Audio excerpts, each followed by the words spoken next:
What up? It's your boy Wall Street, and I'm back. And I got some more NBA news for you because the Boston Celtics have had a day. The Boston Celtics have been busier today than a vacuum cleaner in a dust factory, pulling off a trade and then signing a free agent to the team. So let's dive into it. Let's start with the trade. The Boston Celtics have traded Georges Niang, who they recently acquired, and 2 future second-round picks to the Utah Jazz for rookie RJ Lewis Jr., who is on a 2-way contract. He was an undrafted player in this past year's draft, the 2025 NBA draft. He spent time in college at both UMass and St. John's University. So the fact that he went to UMass, I'm sure Celtics fans are very happy for him to return to Massachusetts.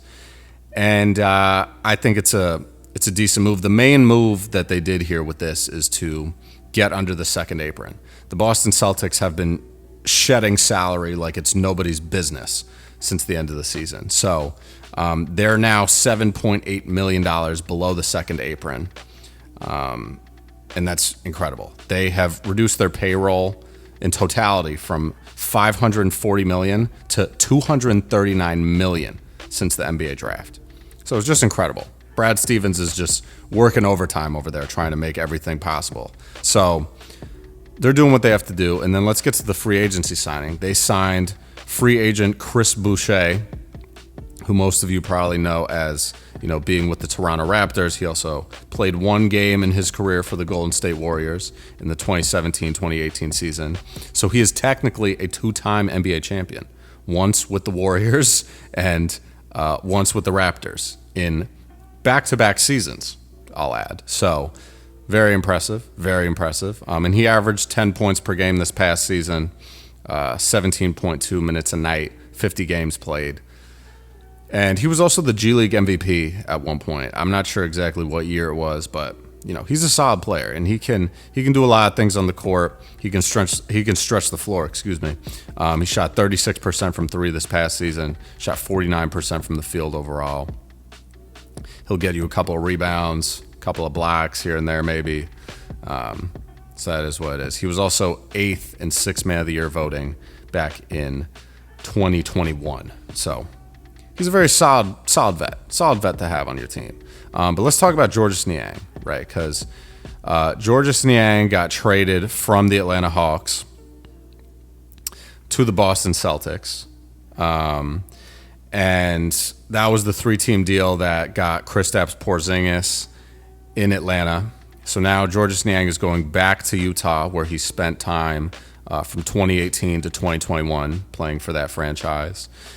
And, I don't know what they're going to do, honestly. I don't think they're going to waive him. I think they used the trade exception that they had from a previous deal to get him in there. So